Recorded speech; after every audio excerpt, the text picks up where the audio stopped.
Yeah, welcome back to the channel. Today I'm going to show you how to change the button color in a Squarespace in just 5 simple steps. Let's dive right in. Step 1.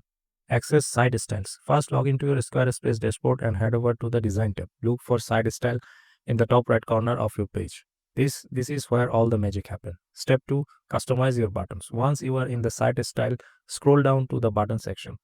Here you can make general design changes to your button, adjust text style, change the shape, modify the button corners, or even add some custom padding.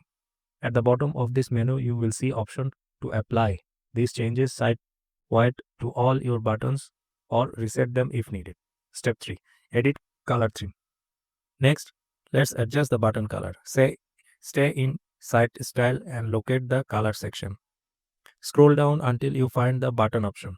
Here you can select a color theme or pick a custom color by clicking the color circle next to the button type you want to change. You can either slide across the custom color picker or switch to the palette tab for predefined colors. If you want to even more controls, click edit palette to fine-tune your buttons look for use a specific hex code to match your brand. Step 4. Apply your color theme.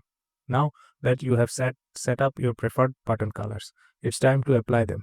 Click the edit button on the button block you want to change, then hover over the button and click the edit section pencil icon. Go to the colors tab. Select the custom theme you just created and apply it. Once applied, save your changes by clicking save, and that's it. Step 5, which is optional, customize with CSS.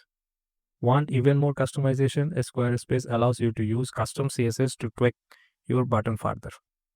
Head over to website, then go to website tools to custom CSS. From here, you can add custom CSS to target any buttons and style it however you like.